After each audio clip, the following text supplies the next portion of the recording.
नमस्कार दोस्तों, अभी की इस वक्त की बड़ी खबर निकलकर सामने आ रही है। जी हां दोस्तों, पुलिसकर्मियों की लाशों ही लाशों का ढेर लग गया है। सुबह सुबह की सबसे बड़ी खबर इस वक्त की निकलकर सामने आ रही है, जिसमें साथियों बता दें कि पुलिसकर्मियों की लाशें ही लाशें गिर गई है। इस तरह से अभी अभी पुलिसकर्मियों से भरी एक गाड़ी में इतना भयंकर बड़ा ब्लास्ट हुआ है, जिसमें पुलिसकर्मियों की मौत हो गई है। जी हां दोस्तों, 5 पुलिसकर्मियों की हो गई है मौत। ये बड़ी खबर इस वक्त की निकलकर सामने आ रही है, जिसमें एक पुलिस की गाड़ी में धमाका हो गया। यह धमाका खबर पाकिस्तान से है।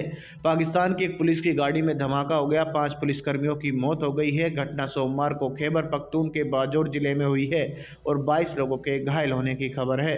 पाकिस्तानी मीडिया डॉन के मुताबिक पुलिस वाले टीकाकरण अभियान के तहत पोलियो टीमों को सुरक्षा देने के लिए जा रहे थे। धमाका कैसे हुआ, इसकी फिलहाल कोई जानकारी नहीं मिली है, लेकिन बताया जा रहा है कि धमाका इतना तेज था कि 22 लोग घायल हो गए हैं और 5 पुलिसकर्मियों की मौके पर ही मौत हो गई है। इस वक्त की बड़ी खबर। वीडियो को लाइक कमेंट शेयर करें। Thank you.